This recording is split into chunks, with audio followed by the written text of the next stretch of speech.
this North Feature. And we are so honored to have several panelists here who I will introduce after our elder, Vaughn Nicholas, speaks and shares his experiences. But I do want us to keep in context that what we are talking about today is not an isolated event in terms of residential schools, in terms of boarding schools, but raises questions in terms of collective responsibility, whether at the university level, institutions like MIT and UMass Amherst that are land grant or land grab universities, and the consequences and ramifications of that are also tied to this process that our elders and Wabineki scholars are going to share with us today. So without further ado, I turn this over to Elder and Maliseet leader Vaughn Nicholas, and then I'll introduce Roger, Olivia, and Rebecca, who will continue the conversation and dialogue. Hello, can you hear me? Yes, yes, we can.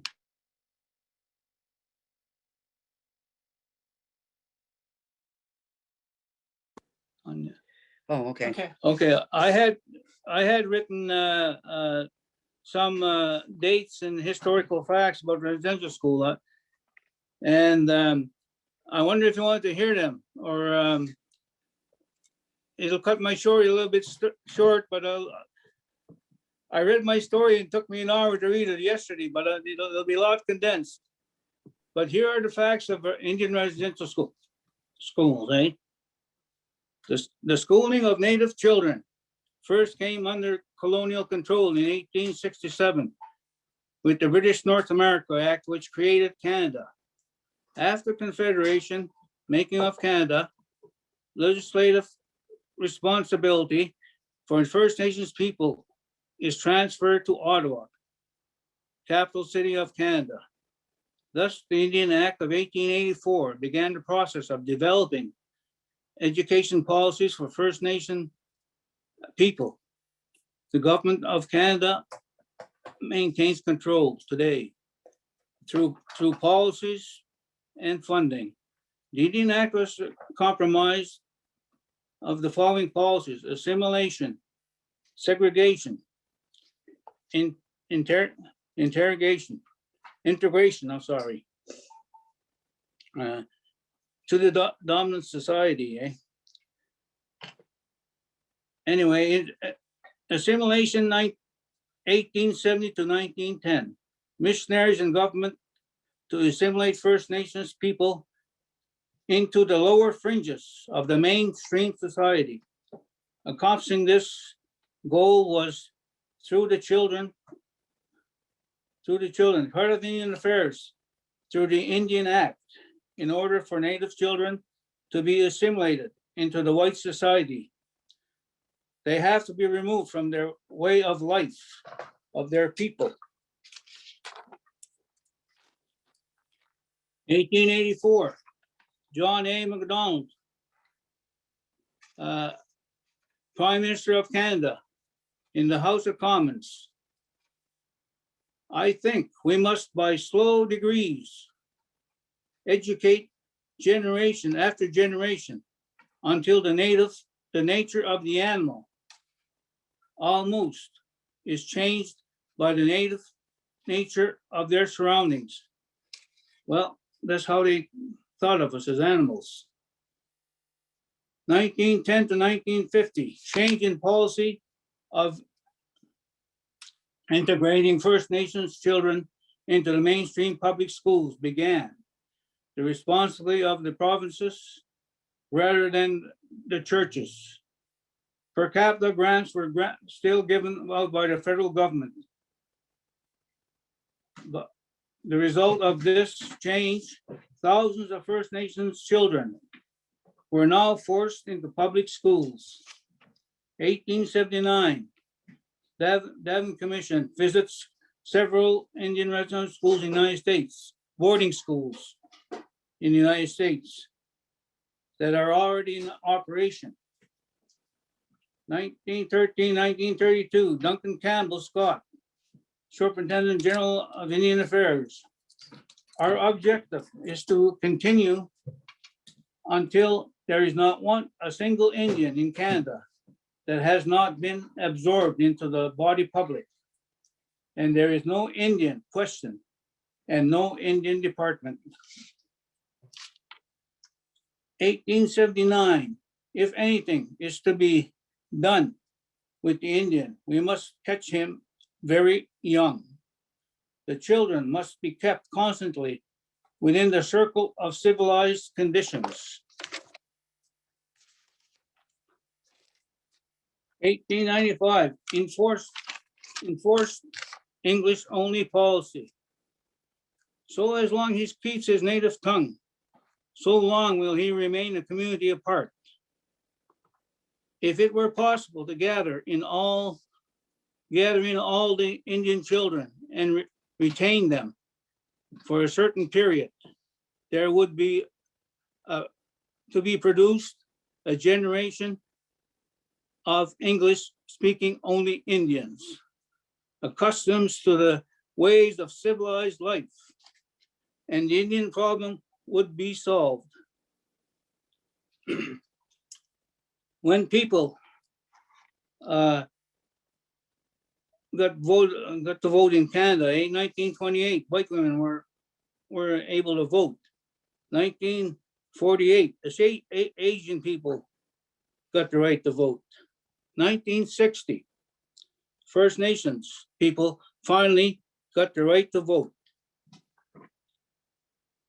In 1920, the law regarding compulsory attendance was strengthened, meaning that all Native children between the ages of 7 and 15 must by law attend an Indian residential school. This meant that children could and were forcibly removed from their families and their communities by the priest, Indian agents, police officers, and in some cases our own people who were hired by the Indian agents across Canada. From the mid-1800s until the 1900s, First Nations children had to attend Indian residential schools. The Canadian government funded 88 Indian residential schools across Canada. These schools were administered by the following Christian denominations: Roman Catholics, 50 schools; Anglican, 28 schools;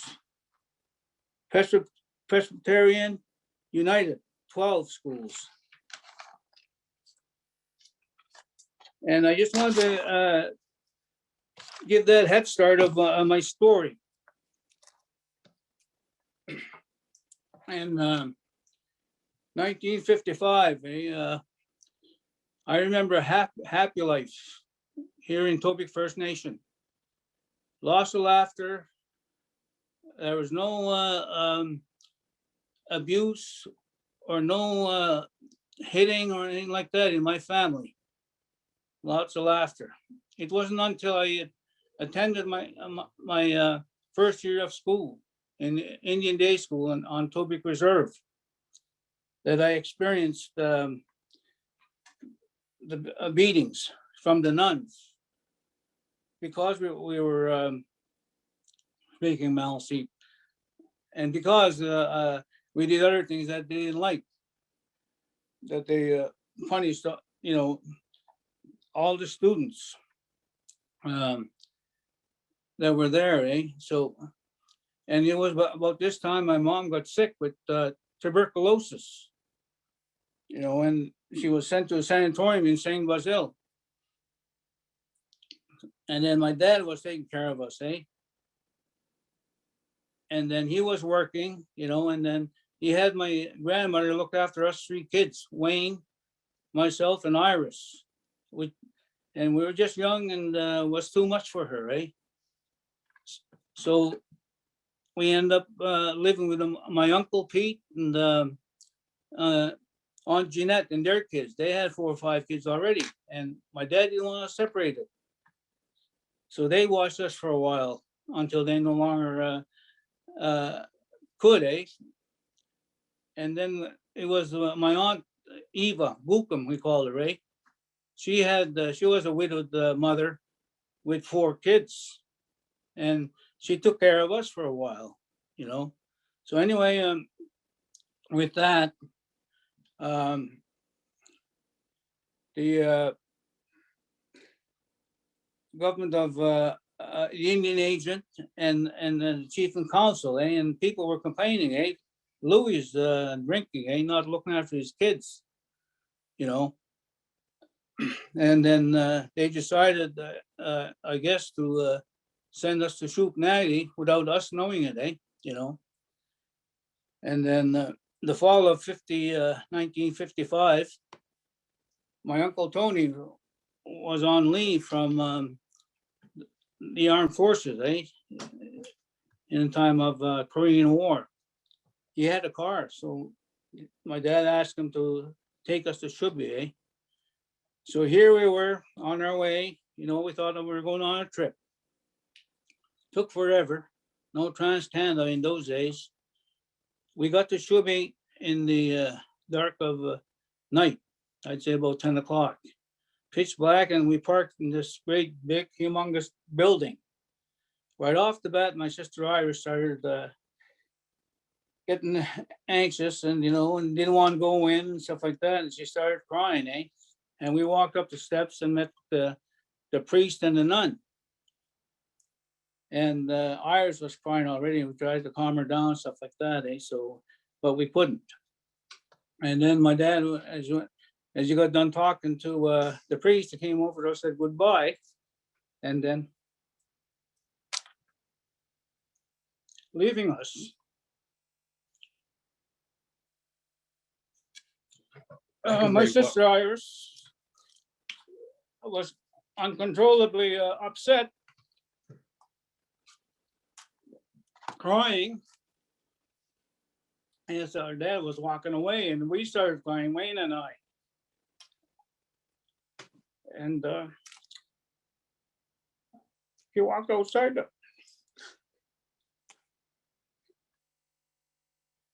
Okay. Take your time, please. Just take your time, okay? He walked out the building. Then they sent us to the boys' side, and I was to the girls' side, crying, screaming, So anyway, it wasn't long after when the nun coming, got Wayne and I. He says, "Can you come over to try to stop Iris from crying?" You know. And so we went over on the girls' side there, and then kept her company, but she cried all night, you know, till about the wee hours of the morning. And then we didn't see her for a while. Then we next day we started getting processed, you know, yeah, by the nuns there, you know, like we got our haircuts, you know, and they look like a funny put a bull on our head and then cut her all the way around, stuff like that, you know. And you know, of course we were crying because they cut our hair, and then they took us to we had to take showers, and then I guess to disinfect us, and they put that stuff all over me, and Lice.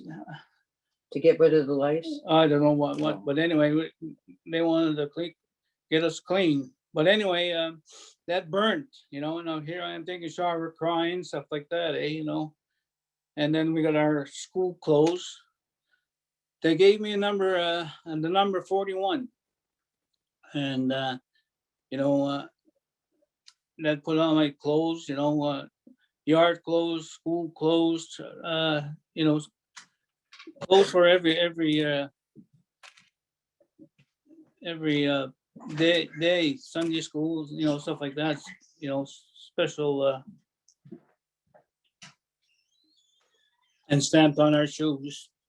We got a locker, they had 41 there. And I didn't know it at the time, but I had 2 cousins there, Clayton Saulis and Alan Saulis.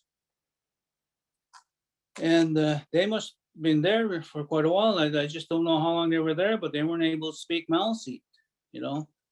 So anyway, you know, they took care of us. Like the older boys took care of the younger boys. So Clayton took care of me, and Alan took care of Wayne, you know, to help them out get ready for stuff and stuff like that, eh? Clayton was quite proficient in knitting. You know, he could knit, and he did.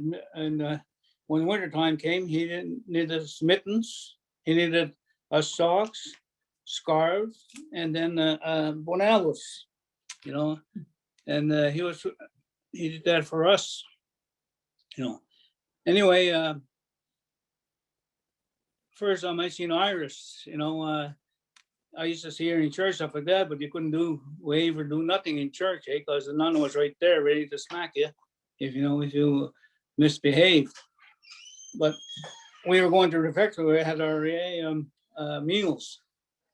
Girls on, you know, was on the right hand side, and the boys on the left hand side. And I seen Iris, eh? You know, I started waving to her and stuff like that, eh? You know, and then all of a sudden, bang! Right across here, great big slap. Don't you talk to them girls. You're not supposed to talk to them girls, you know.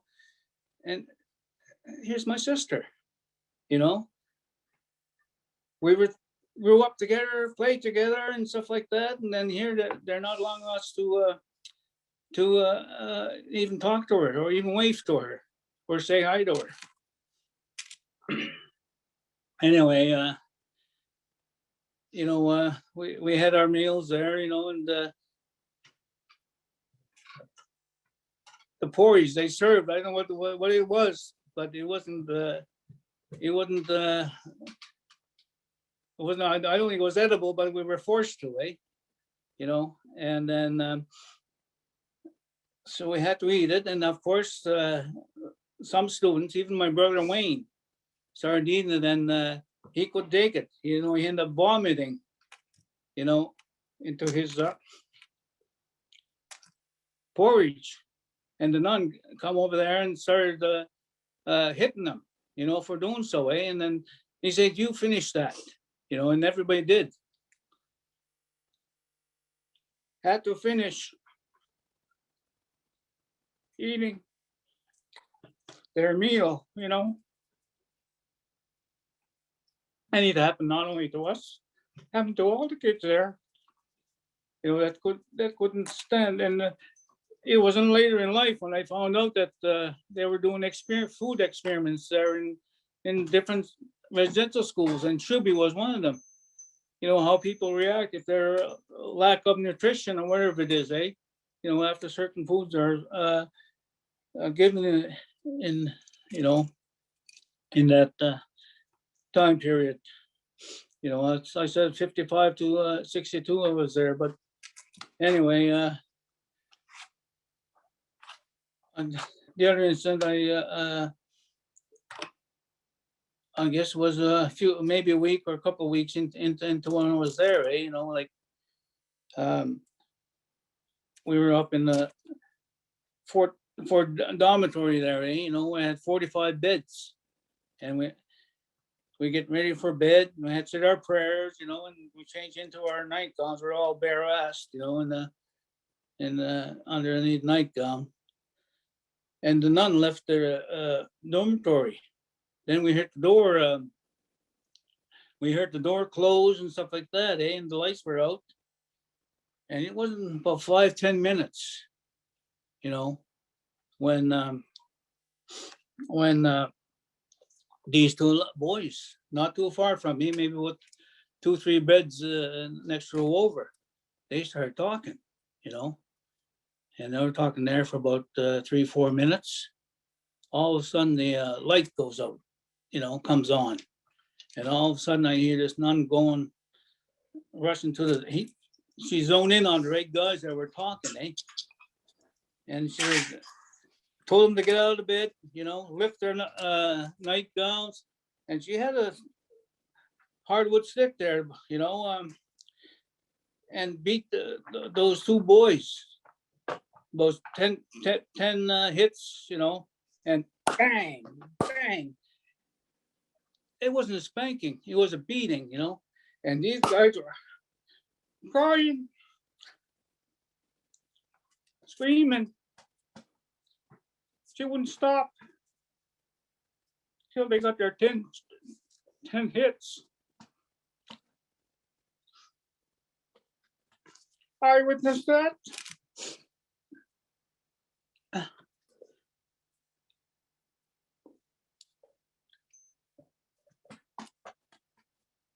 I said to myself, I'm not having any of that. You know what I mean? So I didn't want to have meetings like that, you know. So anyway, scared me, says I'm gonna be a good boy, you know, from there on, Try not to get in trouble.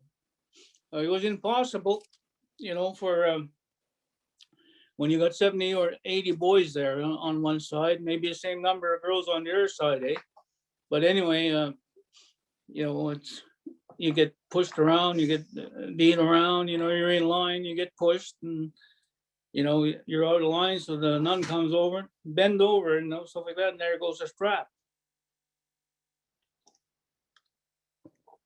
They just like hitting us, you know what I mean? And then I see nuns, you know, and they grab me, you know, sometimes when they want me, you know, and I'm too slow, they'll grab my ear like this and pull you, and you're stumbling as they pull you. Will grab your cheeks, you know, and stuff like that. And one time we were going to the shower there, you know, and they had about 8 stalls of showers in a wide open area for the boys there and stuff like that. And then as I was showering there, the nuns walking in, walks right over to the end of the other wall, looking at the boys, and then turns around and goes out and still looking at the boys. And she was in no hurry to leave, you know what I mean? So after I showered up, the nun was there to make sure that that you were clean, And they got this article here, says, clean behind the ears. You know what I mean? And that's what they did, you know, like after I showered there and stuff like that, and I had a towel over me. But anyway, she's there checking my ears, checking my underarms. Then she told me to bend over and took my towel off, She said, spread your cheeks. I spread my cheeks and bang, hits me. You get in there, you finish cleaning yourself. You didn't clean yourself properly. And this is in front of all the boys, you know, it's quite embarrassing and stuff like that, Making me cry. You know, I was a crybaby anyway, but anyway. So another incident I had that affected me was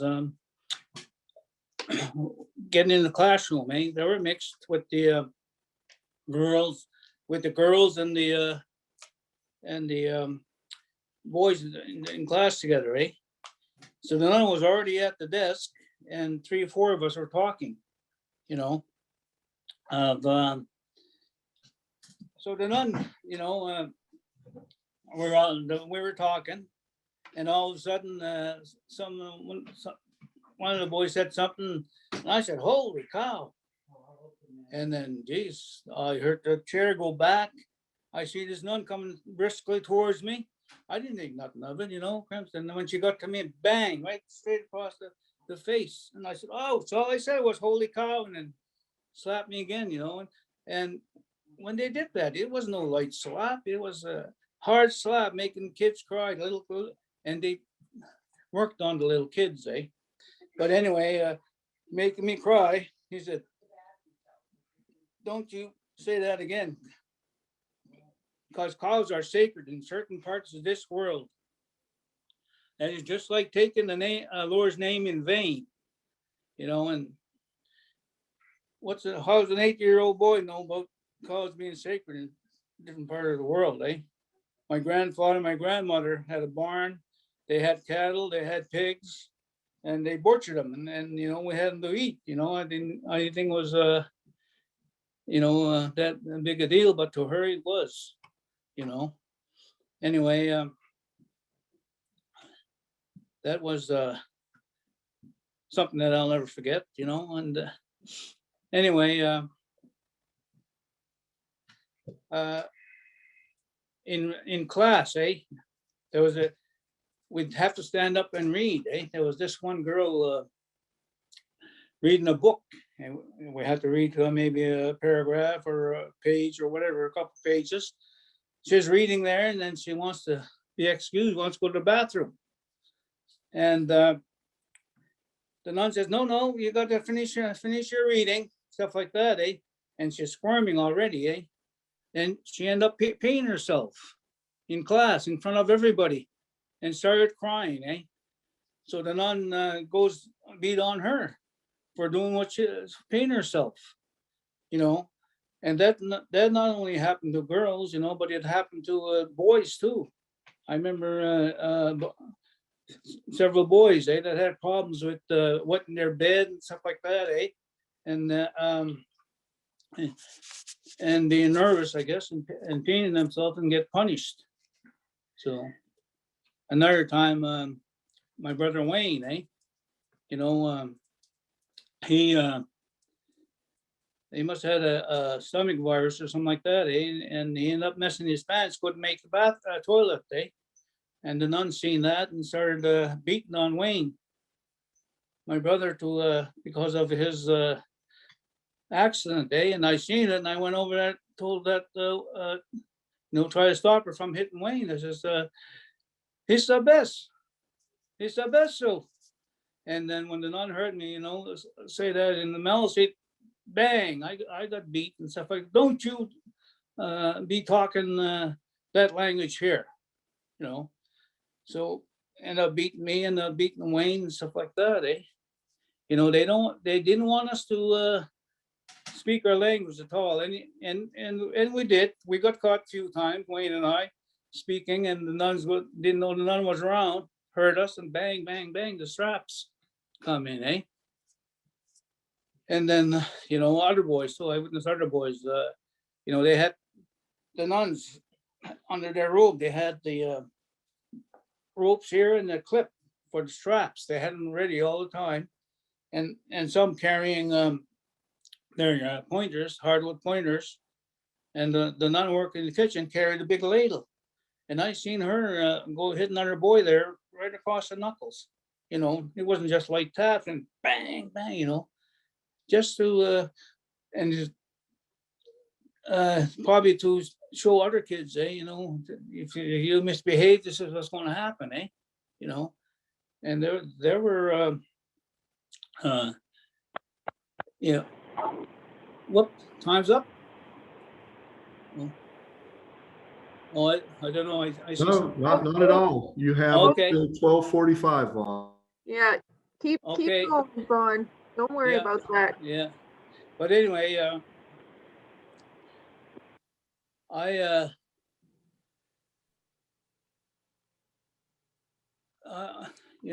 looking back at it, they were there to do their job. The nuns, government, to do away with Indians, and they take their language away, and they did their job well. They did on my part anyway. I was scared I didn't want to get spanking, stuff like that, But other kids were tough. They didn't care, got spanked, and they'll keep doing the same thing over and over again, But anyway, it got easier as we went, as we got older, The first 3 years were the hardest, like getting spanking, stuff like that, And the last 2 or 3 years, they're, we're in grade 7 and 8, we never got spanked at all, I've seen other boys get beaten up, like getting slapped by the white fellers, the nuns. The first 3 years I was there, the nuns took care of the boys, right? And the next 3 years, the last 3 years, the brothers came in, and they took care of the boys. The nuns were like all the picture on the boys' side, and then they hired 2 young fellas, Carl and Jerry, and they were enforcers too, I seen them slap people right across the face, stuff like that, because the guy wouldn't listen, And then, like you said, they didn't want you to speak the language, but what do? They wanted me to be an altar boy. And I said, I don't want to be an altar boy, No, you're going to be an altar boy. So we're in there and at the chapel, and the nuns telling me to say this in Latin and stuff like that, They want you to learn a new language. And I'm having a hard time expressing the words in Latin, and the knuckles like that, bang, right onside the head, a couple of times. You're not trying hard enough. You're not trying hard enough, So anyway, that's their, and I had it easy compared to other students. Other students were, they had a hard life in there, I showed a picture of Father Collins here somewhere. I think earlier. Oh, here he is. Yeah, Father Collins. This is Father Collins. He was a priest when I left there. Somebody gave me this picture when I brought it around to the gatherings here after she'll be there. And then I'd show these pictures at the gatherings, and it's on the table. And this woman come around in one gathering there and just froze, just like that, And she looked at fucking devil, That I knew him as Father Collins, but she knew him as something else. You know what I mean? So, something must have happened there, for her reaction. But every June around this time, the atmosphere gets happy. Everybody's in a good mood. Freedom Day is coming. Freedom Day is when we go walk from the school and then go to the train station, to head home, That'd be a bunch of kids one day and another day till, and some didn't go home at all. Clayton and Alan didn't come home at all till my dad brought them home after our first year, So they end up working the summer there at the school. There's a picture. They say that they had a farm there operated by 2 Dutch brothers, and it was in yeah. These 2 Dutch brothers lived here, and they ran the farm for the school. And then the boys would work there, You know what I mean? That school, Supernatural, started in 1929 and then closed in 1967. By the time I got there, it was getting easier. You know what I mean? It wasn't as severe. But anyway, after I left the school there, of course, and most of the survivors I talked to, they ended up, being having anger in them, and I had the same thing, not knowing what it was, and then started drinking, started doing drugs, stuff like that, and my dad was only looking after me, stuff like that, my mom was gone, I remember we had stayed home one Christmas. She came home for Christmas from the sanatorium. We had all kinds of toys, stuff like that, Best Christmas I ever had. She didn't want to leave.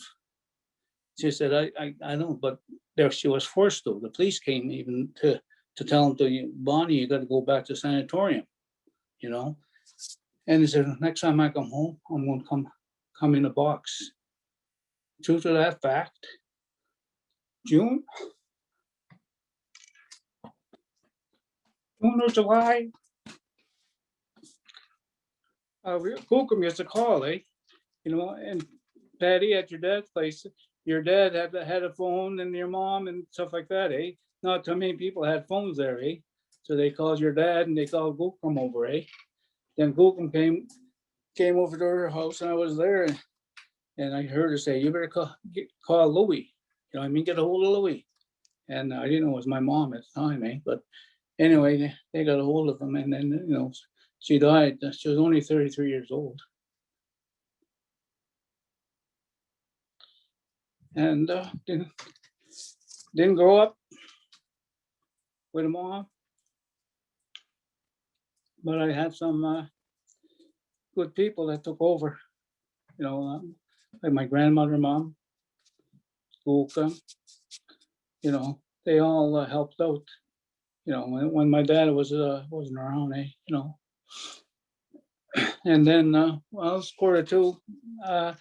I'll end with saying that, you know, my life wasn't very good after I left high school, after I left Shuby School because of my drinking. You know, I went downstairs to work, met my wife, and she come with me, and then of course I was drinking and doing all this stuff at the time, and you know, we had a hard marriage.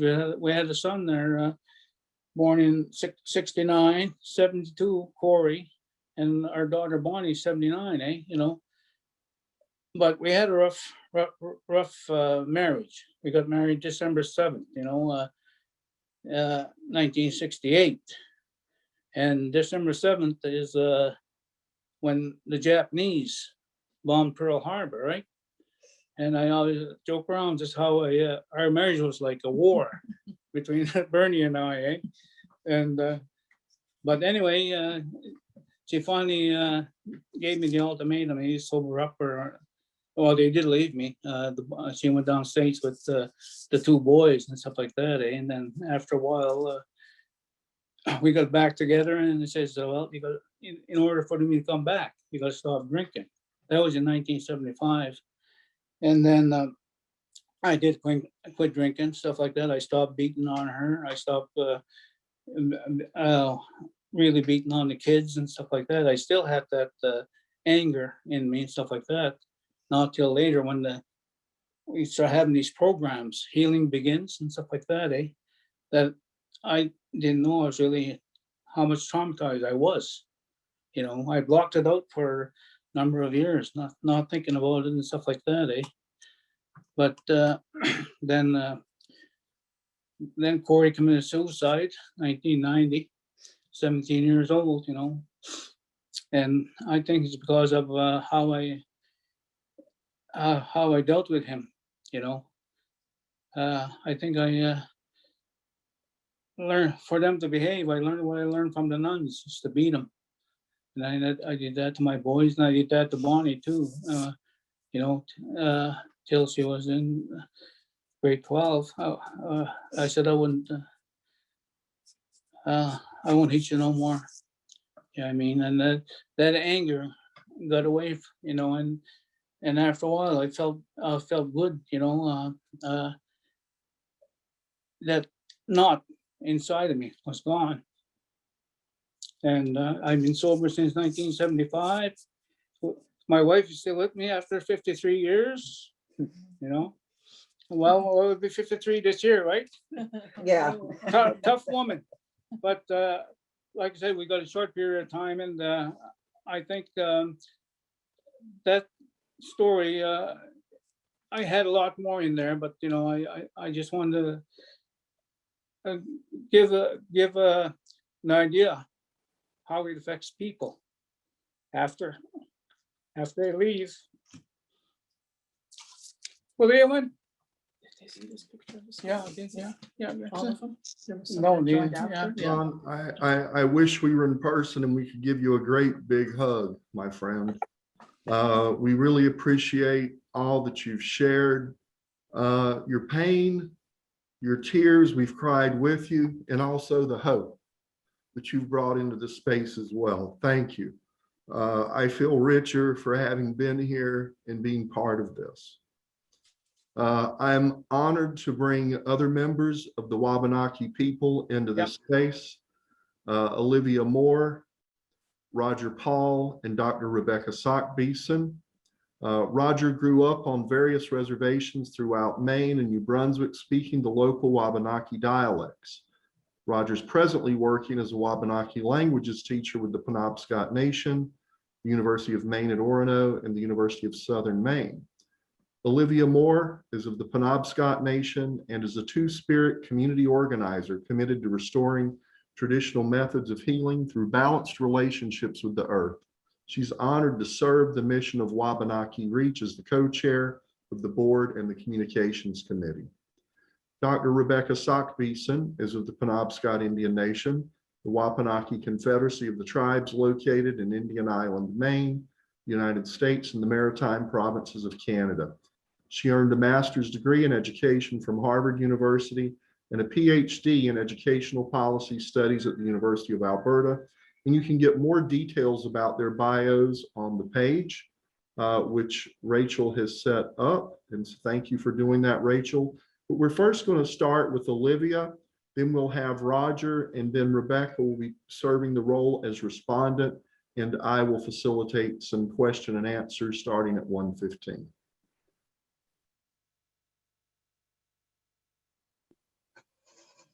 Okay. I just want to take a moment and say Kachi Wiliwani Vaughn. Yeah, I don't really have adequate words. I wish we could be just together and share space. I'm really grateful for this virtual space and your vulnerability. And I'm also so happy to see the support in your family that you have there with you. So thank you for your strength and your lessons that you're sharing with us. I also want to begin by sharing I'm really happy with how this conversation is being framed. I'm really happy with the representation on this panel across colonially imposed US-Canadian border, right? We are together a part of the Wabineki Confederacy, and the border drawn across us to create this false separation that does have real implications. So I think it's important to have these conversations about colonization in ways that unify us, even if we are encountering the US government rather than Canadian government. So I'm really appreciative for that. And I do wish we could be sharing a meal after this talk together today too. But I'm grateful for the connection that we do have. So, Ntiliwizi Olivia, Naga Ginal Gigwat. My name is Olivia Moore. Also Ginal Gigwat, they open eyes wide. I'm from Indian Island, Bonawobska Wabineki. I'm a member of the Penobscot Nation. And my maternal line is also from the Passamaquoddy community at Sibayak. I'm a two-spirit person, a mother, pipe carrier, and a tribal foster parent. I organize with Wabineki Two-Spirit Alliance. I'm proud of the work of Wabineki Reach, where I served on the board. I'm also co-founder of Eastern Woodlands Rematriation Collective. I speak today from these experiences and as a youth who grew up in and out of the tribal foster care system. So my tribe's child welfare system. As I befriended and later worked with youth who had been in state child welfare system, I came to see the profound disconnection from community, family, and identity that occurred for these youth who encountered the state child welfare system. For all that I did experience prior to child welfare involvement and the fear and uncertainty within the system, I was always strongly grounded in my culture, my family, community, and school. I always knew exactly where I belonged in the universe. And I saw that this was not a common experience of youth in the foster care system, in the state foster care system. So where my tribal foster care had supported these really important pieces of my identity and existence, child welfare systems undermine that. And this has guided my lifelong commitment to improving or actually abolishing the child welfare system. Now I foster Native children. I'm an adoptive parent, and I serve as a qualified expert witness on Indian Child Welfare Act cases, among other roles in the child welfare system. A note about my community that I think is important for framing this conversation is that my community, Indian Island, in so-called Maine, had a Catholic church right on our island. The only way to get to the island, my great-grandfather was the last ferryman. We have a bridge now, but it's a very kind of isolated, separate community. And so we had the St. Anne's Catholic mission site established in our tribal community in 1668, and had a Catholic school right on the island. So we absolutely had tribal members who were forcibly removed to attend boarding schools in the United States and also Canada. And we also had a Catholic school right in our tribal community as well. So with that bit of background about me, I want to continue to Wabineki Reach and the Wabineki Maine Child Welfare Truth and Reconciliation Commission. The Truth and Reconciliation Commission was a process and body that was supported and developed by what's now, it used to be Maine Wabineki Reach, and now rightfully it's Wabineki Reach. And so this work of the Truth and Reconciliation Commission was groundbreaking work in the United States. It, within the commission, so the state of Maine government and the Wabineki tribal nations entered into an agreement to examine the impacts of Maine's child welfare system on Wabineki children and communities. The commission was seated from 2013 to 2015. There were many important findings that were released in the final report, and this work has been guiding child welfare improvement ever since. And so there's a lot more. I'm just going to kind of hit on two of the findings for today. One being that Wabineki children in Maine during the past 13 years prior to the commission had entered foster care an average of 5.1 times the rate of non-Native children in Maine. And then in addition to that, nearly half the time, Native children weren't even being identified. So we're not even sure of the actual rates, right? The second really significant finding is a finding of continued cultural genocide that was being carried out through the Maine child welfare system. And that's really important to kind of have this like neutral body come to the finding and really to bring to light you know, the things that Native people, Wabineki people have been saying, but it's another tool for having people to listen, similar to some of the work that's being done now with residential schools and boarding schools. So these statistics that are egregious in the state of Maine, these can be found all across the United States. I don't have time to really go to delve into the specifics of those stats. They are pretty well documented now, just the past 20, maybe 15 years or so. There's some more documentation around that. I urge you to look into that, especially look into that for the territory that you occupy, to understand more about how the child welfare system is engaging with tribal people, tribal nations where you are.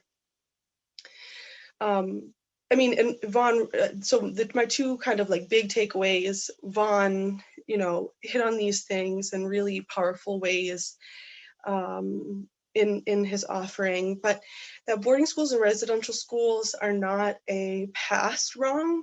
They're not isolated to the past, right? Vaughn and so many thousands of other survivors are here, right?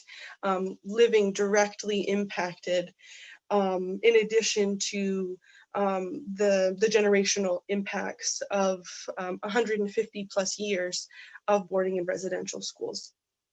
It's also important that we recognize that this is not just a result of bad actors, right? What is being revealed is systemic, organized, genocidal practices, and they continue now in the form of the child welfare system, our public school systems, treaty violations, land and water desecration, forced sterilization, missing and murdered women and Indigenous girls and Two-Spirit folks, and on and on. So I think it's important to contextualize this horrific pattern and process of boarding schools in the United States, residential schools in Canada, as in terms of like a system of genocidal practices that are occurring in a lot of different fronts against Indigenous folks. So, and again, Vaughn said this very clearly, we must understand that like these egregious harms that are coming up when people are finally listening to survivors, that these disproportionate experiences in the child welfare system, with our children being removed, not going home, being adopted in non-tribal homes, right? Like these harms are exactly what these systems were designed to do. The residential schools operated as intended. So the child welfare system has functioned as intended. So again, not bad actors. This is the intent, and this is what has occurred. I do also want to name that what was not anticipated was the degree of resistance and resilience from Indigenous people and nations. We are still here. We are still resisting. And we honestly have tremendous gifts and lessons for others to learn about how to resist imperialism, how to resist white supremacy and settler colonialism. So with this understanding of structural and historical harms, we can't fool ourselves about reform of these systems. They're not intended to be like serving and healing. And we really need to be having complicated but real conversations about abolishing the child welfare system, and doing that through a lens of both anti-racism and anti-colonialism within that work. And while the child welfare system does exist, we need to protect the Indian Child Welfare Act. There's so much more that I wish I could say. I'm just gonna like throw this out there that we also connected to this. So we're talking about the Catholic Church and impact, connection to colonialism. We also need to think about that in terms of the Catholic Church in relationship to settler colonialism and land, right? The papal bulls, the decrees of the Catholic Pope, aka the doctrine of discovery, being the legal underpinnings of legal groundings of the United States, and land theft across the globe. The Catholic Church is also the largest non-governmental landowner on the planet. They own 177 million acres of land, larger than most countries, larger than France and Spain, right? And we're not even clear if that 177 million acres includes the land of the Catholic schools and the hospitals that they own, right? This is nearly 4 times the amount of land that 574 federally recognized tribes in the US hold, right? Like 574 federally recognized tribes have almost a quarter of the amount of the land that Catholic Church holds.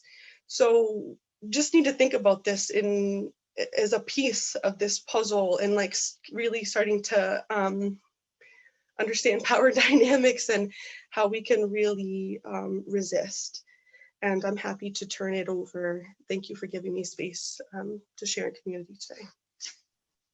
Thank you so much, Olivia. Really appreciate your observations and your connections of these many things happening to Wabineki communities on both sides of this border.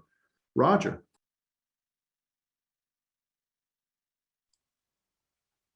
Gagawak, Gumaj Gazelmo, Nazis, Julio and Ali Bejiain.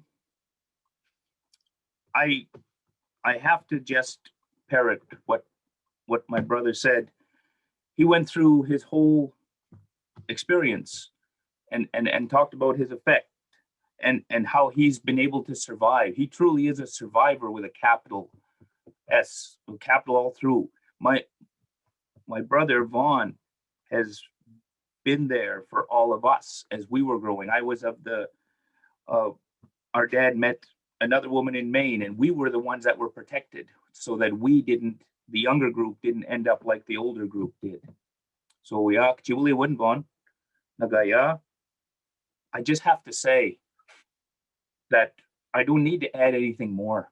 I think we all understand what's going on here. And Olivia put it that way, that the residential school system has changed faces. It's no longer in the schools. They do it through the child welfare system and through many other ways today. And we still see this same thing where they're trying to just force assimilate Indigenous peoples. Wabineki people we can speak for today. There are other Wabineki, there are other Skichinuok Indigenous peoples throughout the world that this is being done to. We need to, I'm going to pose a challenge and be brief. That we know what's going on. We felt it today from my brother just telling the truth. And I pose a challenge that we as a group have the power to change this. MIT as an institution is influential throughout the world. It has produced people that have changed the world, and it continues to do that. And all of us have that power within us. We need to take the stand and make sure this doesn't happen to anyone ever again. And that's my challenge today. I can't add to any more that what those two have spoken so eloquently. I just can add that it's our turn now. Let's do something about this and change this. And from this day forward, we don't allow this to happen to any living thing, anything that's alive. Not our trees, not our mother, the earth, not our brothers and sisters. So with that, I just want to say Gamaj Gazalmo Nazis and Gamaj Gazalmo Babsi Gilwo now T Gilwo Dana T Nagadur Chili when I Beja. And thank you all so much for letting my brother speak and hearing him. And Cedric, I had no more to add. Thank you so much, Roger. And again, I want to reiterate the appreciation I have for Olivia pointing out the systemic nature of these challenges and the policies being designed to end up with these results. And in relation to dispossession of native lands, again, pointing out that many of our universities in the United States directly benefited from dispossession of Indigenous peoples. And that is also something for which there needs to be a reckoning.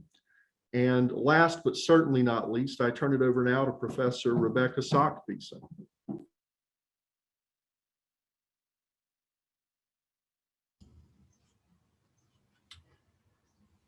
Oh, thank you very much. I feel like I want to honor Vaughn. I'm too a descendant. I'm a band member at Tobic most recently, and I believe we're related. So Gazamo Nikuma.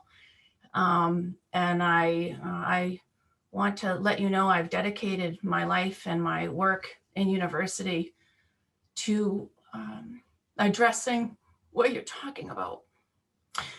So before I start, I'm going to sing because I want to honor you.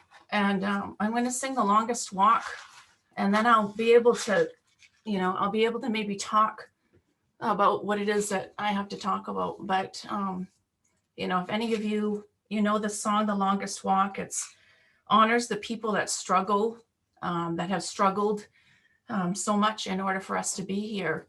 And so I'm just going to start out with that way, okay?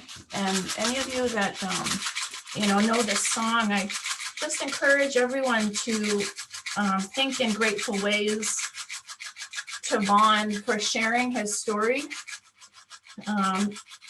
because in many ways, every time that he's able to share that story, it has less power over his life. And those tears that we're sharing with you now are a tremendous gift, because this is actually what we need to be doing as Native people, is healing from this. And we find ourselves educating people about it, which I'll do some of, but I gotta do this first for you, Nigama Vaughn.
So I gotta, So, yeah, Tahoe.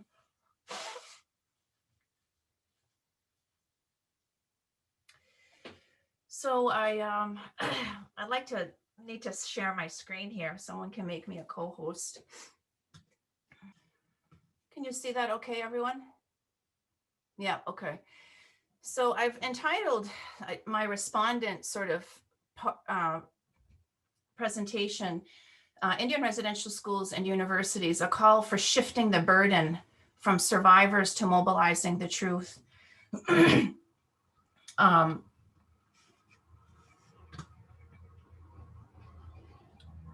What I want to talk about and shed light on and help us think about is, you know, what has recently come up in the Kamloops, the mass burial site. And I want to share with you some of my earlier thinking about the Indian residential schools as warfare against our people, and you know, the implications, you know, of this. And as you've heard, you know, Vaughn talk about, these are, it really is the evidence of how this is warfare against our people. And it is genocidal, and the impacts of that. I'm going to just tinkering around here with this screen. What I want to do here. Sorry, I'm losing my screen here.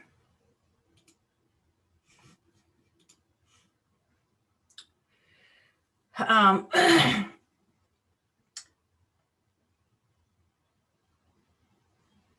work with pre-service teachers for the past 10 years out here as a professor at the University of Alberta.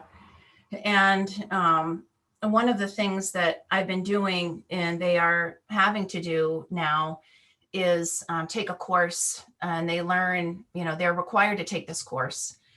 And so my talk is very purposeful, you know, to MIT and to anyone that working at a university that has any influence over mobilizing the truth.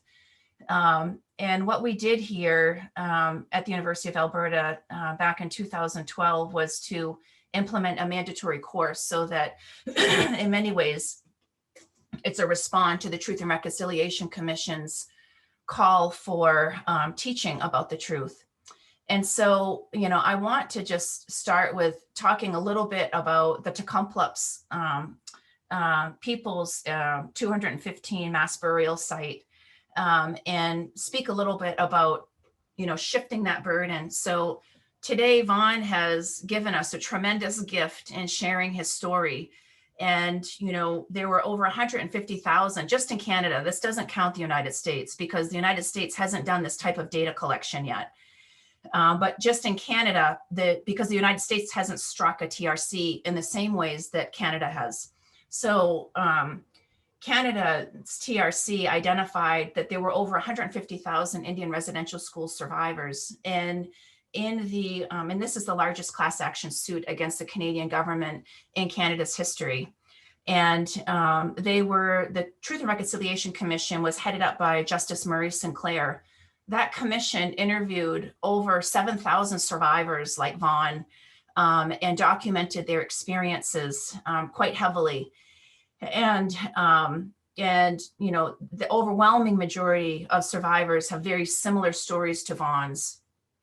And so one of the, and remember, the TRC was part of the Indian Residential School Settlement Act, which is a piece of Canadian legislation that responded to this class action suit against the Canadian government by Indian residential school survivors, right? And so the IRS Settlement Act of 2008 commanded and had 5 mandates. The courts mandated 5 things. One of them was to strike a TRC, which would develop calls to action, which really are not legal. They are not recommendations. They're legal imperatives, right? And so one of those, or several of them, there's a whole strand of maybe 5 or 6 at least, that speak to the necessity for public universities and education systems to teach, about the Indian residential schools and the legacy of the Indian residential schools. And so part of my role here at the University of Alberta is mobilizing that truth. And part of my research as a scholar is, calling upon other universities, because we know that this happened in the United States, that other universities take up the political will and allow that burden to be shifted so that the survivors like Vaughn are not saddled with continuously having to retell, their story, that we are actually doing something, that we honor that story by teaching it in such a way that that reaches and has a high impact over a lot of people, which will impact, the larger society, right, in both Canada and the United States. And I think it was Maya Angelou who was famous for saying that although history, with all of its wrenching pain, is hard to tell, we tell it so that it will not repeat itself. And as universities, we have a distinct responsibility to shifting that burden, so that we then take it on in mobilizing the truth around these experiences, right? And so, pedagogically, or the way I teach is very much from that space, and a strong dedication to shifting that burden, okay? And so in my, attempts to do that today, I want to shed light on how the 215 babies and children, children as young as 3 years old, their bodies have been found in these mass burials. And then even just since this happened, was uncovered, I think maybe 3 weeks ago, more have been found, and people are tallying up numbers and of other Indian residential school grave sites. And they are, there will be hundreds more.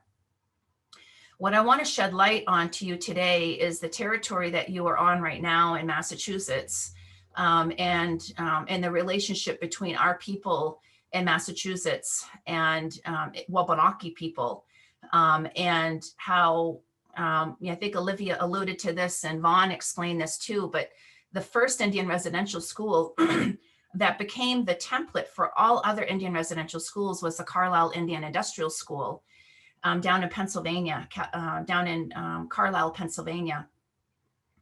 And so what preceded that, in Massachusetts and Maine, was this, I started to show you this bounty, and I'm going to try to share my screen here. I've got, I'll read this first and then I'll show you this bounty, okay? Because I can't do both things at once with my screen. And mind you, when I talk about shifting the burden, the big difference between the United States and Canada, and this isn't to say that Canada has it all together or anything like that, because there's still so much work to be done. But when the national apology calls for the shifting of the burden. So when the Prime Minister, said, and I'm going to quote him here, he said, "Not only did you suffer these abuses as children," and this is in the 2008 apology. I've got this in my PowerPoint slide so you can link onto it. "But as you became parents, you were powerless to protect your own children from suffering the same experience. And for this, we are sorry. The burden of this experience has been on your shoulders for far too long. The burden is properly ours as a government and as a country. There's no place in Canada for the attitudes that inspired the Indian residential school system to ever prevail again. You have been working on recovering from this experience for a long time, and in a very real sense, we, meaning the Canadian government, are now joining you on this journey. The government of Canada sincerely apologizes and asks for forgiveness of the Aboriginal peoples of this country." And so in that apology, and the apology came out around the same time that the Settlement Act came out as well. And that apology was part of the Settlement Act. And so, and remember, this was the largest class action suit against the Canadian government in Canada's history. And crimes were committed. It was identified that crimes were committed, and against the survivors, against the children, those that didn't survive. These crimes were committed, but at no point was a criminal named, which is a real problem. And so part of what we also do in mobilizing the truth is identifying some of this, like what I'm talking about here today. And so I'm going to tell you a little bit about the Carlisle Indian Industrial School. And I'm going to actually just read an excerpt from my dissertation in 2011, because back in 2011, I was identifying this as warfare against our people. And I remember at the time being advised to not use the word warfare because it was too radical. And maybe not, identified as scholarly enough. And I am so grateful that I listened to some of my more, grounded, scholarly mentors who said, yeah, absolutely, it was warfare. So I just want to share with you a little bit about that in terms of, its relationship to the New England territories, okay? Because this isn't something that just happened up in Canada, up in New Brunswick and Nova Scotia, or out here out west. It actually started in Pennsylvania. And it's actually rooted in the genocidal bounties that we survived of 1755, which came out of Massachusetts, right?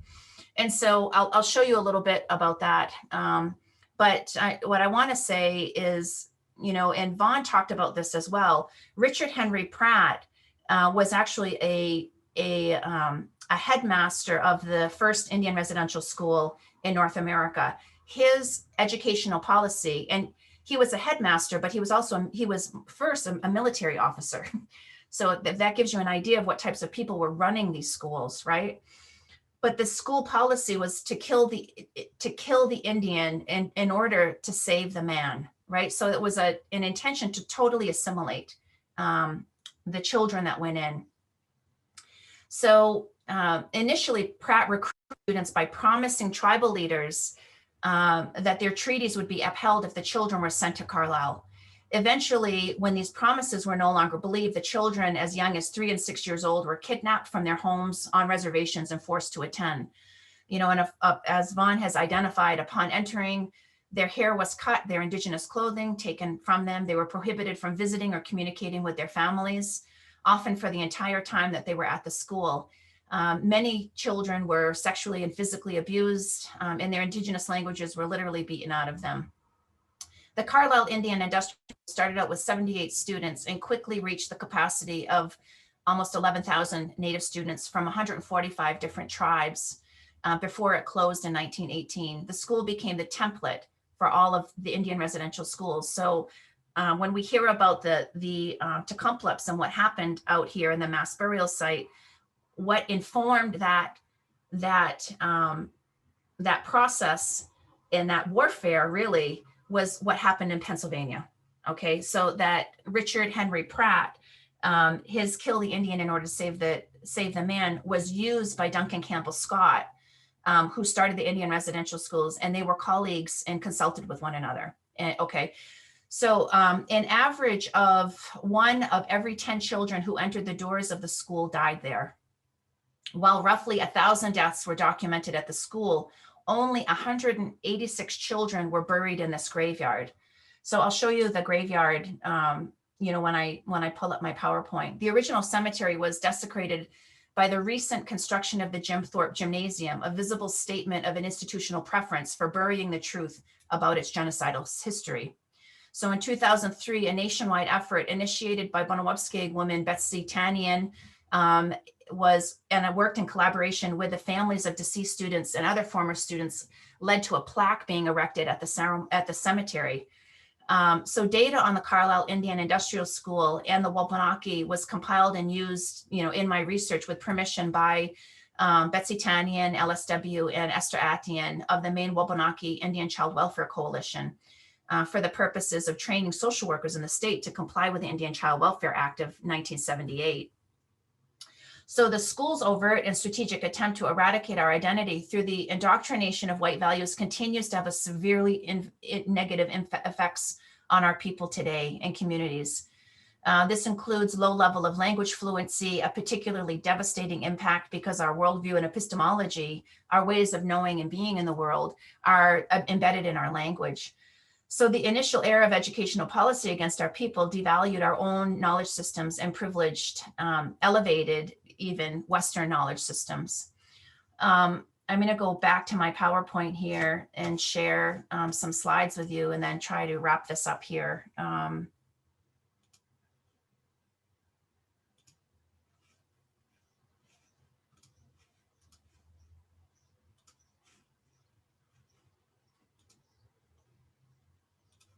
And just a quick reminder, we have a hard stop at 1:30, and we do have a couple of questions that I wanted to give the panelists a chance to respond to. Sure, okay.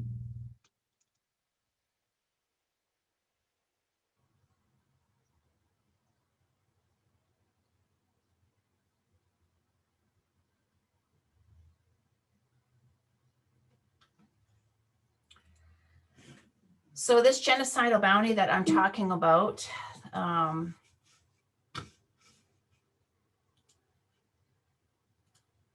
is here, and it called for the scalps of our people, and it accounts for the first wave of genocidal policy against our people. And this was, you know, never apologized for, but it accounts for, these were all along the Eastern Seaboard. These were in Nova Scotia and New Brunswick as well, and accounts for, you know, for Indigenous peoples, we survived one of the largest Holocausts or the world has ever known. So over 97% of original populations have been depleted. And it started here, right? So this informed, you know, when they couldn't sort of get rid of our ancestors, you know, there were over 20 Wabineki tribes in Maine before white people came, and now there are only 5. And so, like Mary Bassett says, we were not supposed to be here. And, you know, she goes on to remind us that we are still here. So I want to show you a picture of these mass graves here, the mass grave at Carlisle Indian Industrial School. And as you can see, there are unknown, unmarked graves. And I wanted to show you, you know, and this is a pretty, you know, well-known image of, you know, an Indian residential school in Canada, in Regina, of what a child might look like before they go in and then after. I want to show you the names of the Bonawabskeg people that went to the Carlisle Indian Industrial School. And I know I have just, you know, ancestors there, Sauk Bisons, Rankos.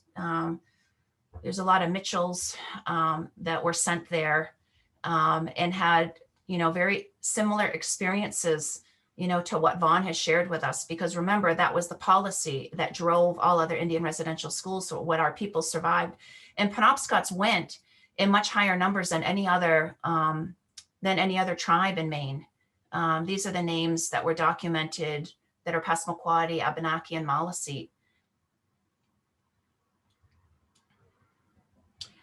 I talked about shifting the burden here. And the approach to anti-racism is looking at, it transcends multiculturalism as a more critical and practical application, because what we're looking at are actually the legal systems that targeted our people, right? And because our people continue to be the most heavily legislated against group than any other group. There's more laws to respond to us as a problem than any other group in North America. And remember, going to Indian residential schools was law and policy in North America. And so I just want to, end by these couple of slides. A lot of universities, it's like it's a good start to have a panel, but something needs to happen. And I urge and I call upon, MIT to think about very seriously, how to operationalize mobilizing the truth in your institution. How might you strike something that's compulsory for people to have to learn about this, to learn about the genocidal bounty that I just showed you. So very few people know about all of these things. I mean, I could go on for hours, and I teach this for classes upon classes. But Tulku is a scholar, an Asian scholar, that says trying to change the world without changing our minds is like trying to clean the dirty face in the mirror by scrubbing the glass. It's not gonna. We need really institutional systemic change so that burden can get shifted in ways that have a higher impact, amongst people. So, there's a lot more that, I could go on to say, but I just want to remind people that as Indigenous peoples, we're so much more than the genocide and the colonial oppression. Dr. Cora Weber-Pillwax reminds us of that out here at the University of Alberta. And, I want to impart with you some wisdom from Sipsis, and think about this as non-Native people, that as Native people, we have to think about white people every day, and white people don't ever have to think about us. And that has a lot to do with that shifting of the burden, right? And there's a real tendency to want to learn about our knowledge and even our language and our knowledge. But it's like Rini Atian calls for, take up the cleaning products out of the convenience store, learn about the oppression, teach about the oppression. And I want to just say, in ending here, remember that you're not responsible for the wrongs committed before you were born. I tell this to my non-Native students out here that are going to be teachers, but they can't escape the legacy of those wrongs. And they need to understand some history in order to understand their current position, your current position in the world, and other people's perceptions of you. And you are responsible for what you do now. So everything that I've talked about, there's a racist rhetoric that will say, well, you're blaming me for what happened back then. And this is the racist rhetoric that it was in the past. Why are you still teaching about it? And it's actually not in the past. It's very much here. So thank you very much. I'm sorry that I took up too much time. Thank you so much, Rebecca. And the challenge is there, to your point, this should be the beginning. Rather than the full conversation that needs to happen around this topic. For those of you who are still with us, I am going to pose the one question that came out, and Rebecca, I think you're best positioned to answer it. The question is, what is a TRC, a Truth and Reconciliation Commission? You touched on that a lot in relation to Canada, and I know Olivia also referenced it in relation to Maine, but could you give us some of your thoughts, or Olivia, if you're still with us, on what it is and potentially why we need them? The Truth and Reconciliation Commission, again, was a response to the largest class action suit against the Canadian government for its crimes, the crimes committed against Aboriginal peoples in the Indian residential school system. And so there were 5 mandates that came out of that court outcome, which is called the Indian Residential School Settlement Act of 2008. And one of the 5 court mandates was to strike a Truth and Reconciliation Commission, which was directed to interview as many survivors as they could, and they went nationwide. And we know that over 150,000 children went to these schools, and in their, I think, 3 years of work, because they had a limited time frame too, they were able to interview 7,000 survivors. And so the Truth and Reconciliation Commission was charged by, directed by the Canadian government in the court, because remember, this was a part of a court outcome, right, for crimes committed against Aboriginal peoples, to develop calls to action. And in June of 2016, the TRC, after the testimonies of over 7,000 survivors, developed these 94 calls to action, which are, like, want to be really clear, they aren't recommendations, they're actually legal imperatives, because they're rooted in that IRS Settlement Act, right? And so that is, a Truth and Reconciliation Commission, was charged to mobilize the truth of what has happened to Aboriginal peoples in Canada.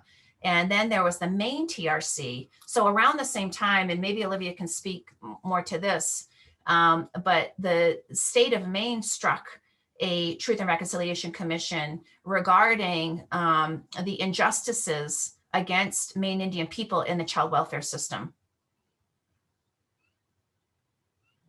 Thank you so much, Rebecca. And I've been told we've got a hard stop. Our colleagues ASL have other responsibilities, but thank you all again for this space and bringing your wisdom and your knowledge, and Vaughn, your heart to this, and opening up and sharing your experiences with us. We hope you all well and be just as we move forward. Thank you.